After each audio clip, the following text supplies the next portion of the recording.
Alright, let's add a board game critique to the list of videos you never asked for. In for a penny, in for a pound, in for a bad video. To be transparent, no, I wasn't paid or contacted to advertise this, and I'm not planning to do any more videos on board games in the near future. Truth be told, I'm not a fan of board games, can't get my lizard brain around the rules most of the time, but having continued to enjoy this after an impulse purchase last year, yeah, I want to talk about it and all the smart things I think it's doing. Prepare my friends to play it when they'll, let me see them again, that is. In Villainous, you play the bad guy, one chosen from a selection of Disney films, and your objective is to accomplish whatever nefarious scheme they've planned, described on each villain's board. The evil queen wants to poison Snow White, Maleficent wants to curse the kingdom, Isma wants a good tan, blah blah blah blah blah. Each villain gets a character icon, 2 specific decks of cards, and a board made up of spaces representing different areas within that character's world. Each space contains 4 symbols that correspond to possible actions you can perform on a turn in any order, if at all. Drawing from your left-hand deck of cards, of which you can hold 4 at a time, and while collecting power tokens that are spent on playing those cards,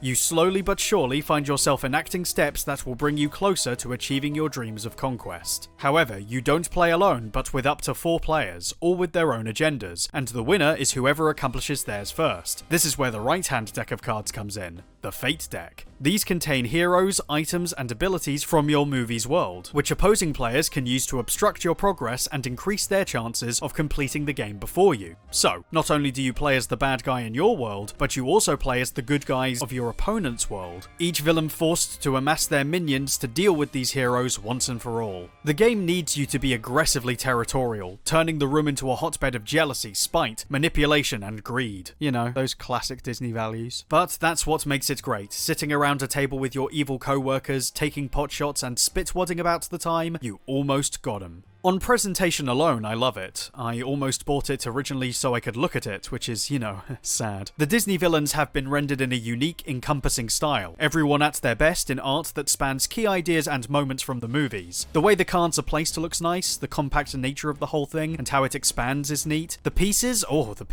each combines elements of the villain silhouette with a fragment of their story. Can't say enough about what a great lesson in branding this is, better than any perfume. This extends to the theming of the accessories like the token cauldron, which has a bit of a bald mountain look going on. I kinda wish it was the black cauldron just to eliminate the need for a horned king deck. Nothing personal, he's cool, nobody wants to remember Gurgi, okay? What I really want to talk about though is how every villain has a unique way of using these rules, because that's where the magic lies in what makes it so special. Let's have a look at a couple of examples. Hades wants to take over Mount Olympus with his army of titans. As the titans appear in his hand, he plays them to the underworld and moves them, one by one, space by space, towards Olympus until 3 are at its base. However, heroes such as Hercules and the gods can trap the titans, making them unable to move or fight, forcing Hades to find a way to free them while moving forward with his plans. Scar's goal is to become king of the Pride Lands. To do this, he has to find and kill Mufasa, discard him to a new area called the Succession Pile, and then kill other heroes, adding them to that pile until their accumulative strength points equal 15. Scar is given several cards that allow him to dig through his own fate deck to find Mufasa as soon as possible, assisted by hyenas that give each other additional strength points when played to the same location. Jafar's goal is to rule Agrabah, and accomplishing this is done in phases. He has a lock token placed over the Cave of Wonders, which is removed when he finds and plays the Scarab Pendant. After this, he has to aggressively discard his cards until he finds the Magic Lamp, which when played allows him to search through his fate deck to find and summon the genie. He must then have or find a Hypnotize card, use it on the genie, take the lamp over to Sultan's Palace where, at the beginning of his next turn, he wins the game. Now, what you've probably noticed is how the way each goal is completed mimics the way the characters would behave. The slow movement of the titans, the ganging up of hyenas, the scrabbling through the sand for the lamp. All of that is strong motivation to make you feel like meticulous plans and desperate acts are being enacted in real time. Feeling that take hold was when this game clicked for me, that on one set of rules, you can feel yourself taking on so many different personalities through a bunch of paper, scaling from the macro of the schemes to the micro of the cards. Many of the standard pieces included with the game also play different parts depending on the story, like how the power tokens, when playing as Prince John, represent his taxes, meaning he has to accumulate 20 of them by the beginning of a turn to win. The lock token prevents Ursula from using the space on land until she becomes human, which then locks her underwater lair, forcing her to switch back at some point to use that space again. You'll be setting up a croquet game for the Queen of Hearts by turning your guards sideways so they form wickets she can hit the ball through. I tell ya, it's the closest I've come to a game that that makes the most of the characters I've always enjoyed, and I can't think of anything else quite like it. This started life as a 6-character box, and now has a lot of what I like to call DLC. The good news being that those extra packs function perfectly as their own game, worth buying if you just want to try the game out. Many of those have additional new gimmicks that try to even more efficiently represent their villain strategy, leading to a lot of exciting new ideas that reflect how the villains react in desperate situations. Ooh, frightening. Pete, one of my favourites, has the best example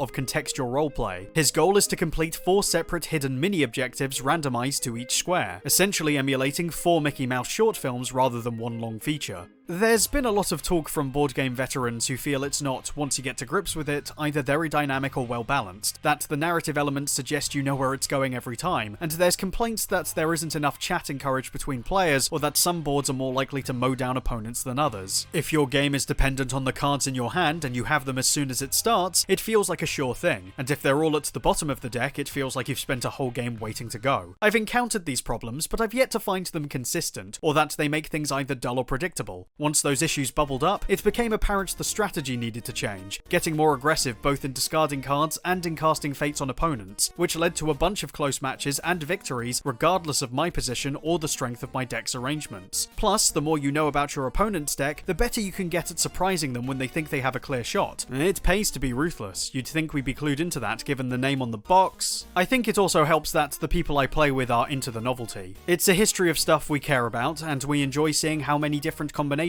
can deal with each other. Oh! What? It's the gospel truth. The whole boy. First muscle. Because on a roll. All 3 of his head. All 3 gone. He's big. What are they gonna do? They're a choir. Strategy can get discussed if we're weighing up the odds, and we get into a lot of casual chat based on the characters we've chosen, how the game's going, the choices we could or should have made, and whether or not Jafar and Hook canonically left together at that fashion show. The Pan Range. This is definitely designed with a more casual audience in mind, but I don't think it skimps on the depth possible. It's quite shocking how qualitative it feels compared to, I guess, Disney Boggle, if that exists? I don't know. If you grumble because you think the game is selling itself as smarter than it is and tricking customers, consider it instead a gateway to people who would otherwise avoid complex board games. Definitely feels like this could bridge the gap. Not that I wouldn't still play Sleeping Queens, that's a good hotel lobby time.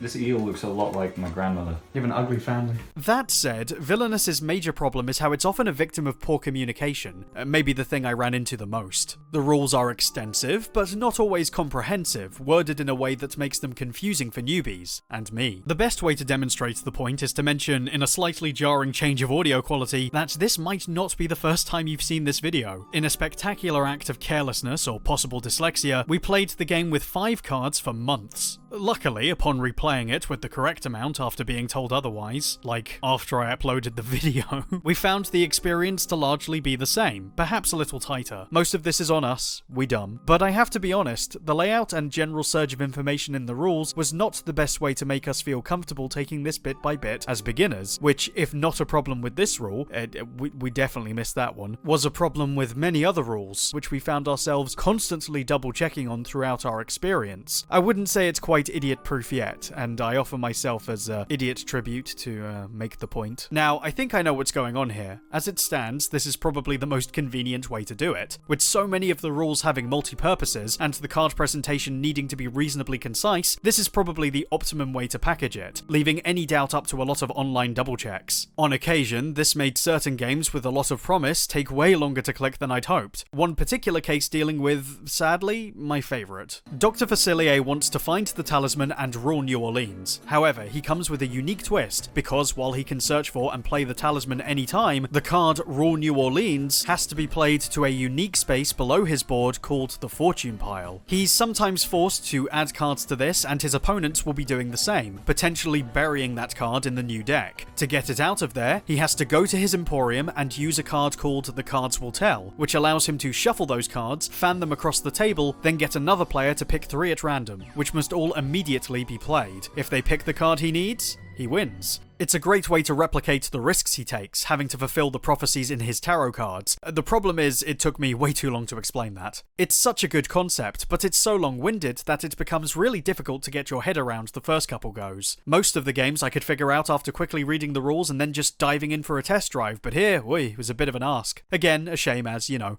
He's the best. I want to say the later sets fix this, and many do. The difference between playing the original villains and the ones in the Cruella pack is like night and day. But then there's, well, the Marvel decks. Yeah, with the Disney license and the popularity of the game now comes Marvel, and there's a lot to like about the ideas here. The choices all take from recent movies, but they're drawn as existing in a universe that represents a halfway house between the movies and the comics. The big change is that all players now share a Fate deck, a basic set used in every game that you shuffle in with unique hero cards that come with each villain. This is to get across that, unlike the Disney packs, Marvel is a shared universe, and with the inclusion of event cards, where all players are suddenly involved in a joint crisis, the game takes on an even stronger sense of community. You get Thanos involved, and his very presence brings the Infinity Stones to the table, which everyone gets a chance to use. Until he comes to take them back from you, that is. All that for a stack of cards. Funny. But this is somewhat undercut by the rules that make the Marvel game a little more funky. You can now move between other people's boards, and my group and I just couldn't quite get our heads around the intricacies of this. Healer's victory status seemed oddly worded, needing a combination of 8 allies and soul marks, which means 8 of both, or up to 8 of both, because she only needs to collect 1 to win.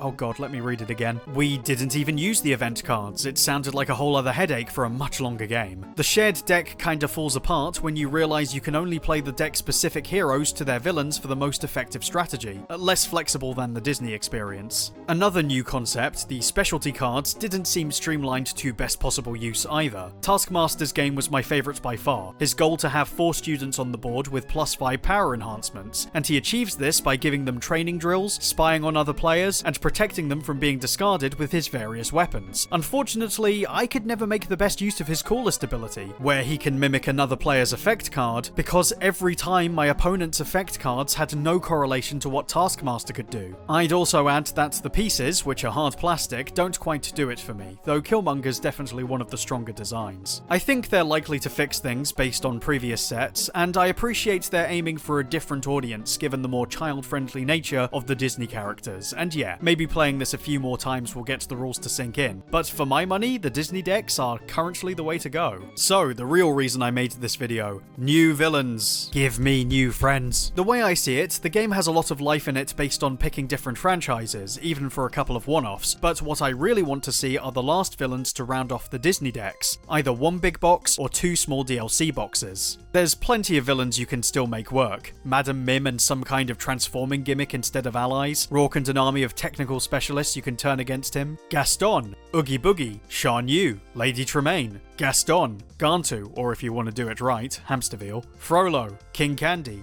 Chernabog, Gaston, Gaston, Gaston, Gaston. My personal preference is to keep things relatively classic, but the only one I outright don't want to see is the bowler hat guy, like, nuh-uh, don't do it. But that's the thing I think Villainous achieves over everything else. A game that isn't just a Disney skin draped over Scrabble. It's a love letter to one of the greatest archetypes, the Disney villain, and a proper exploration of what makes them fun. To create this game requires a great level of understanding on the team's part, and to combine all of that within a system that actually accommodates so many different personalities so well, I can't even begin to figure out the amount of testing it took to get to this point. So yeah, that's me talking about Villainous. Board game nerds are probably screaming at me, and that's fine. This is just some notes I wrote on something I'm not that well versed in. Thought I'd give it a go. There's nothing I want out of this, except maybe someone to replace my Pete board, because I broke it. Yeah, that's a good camera. Yeah, put him down. Okay.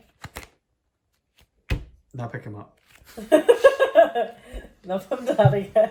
Now Now put turn him around. down. Now pick him up.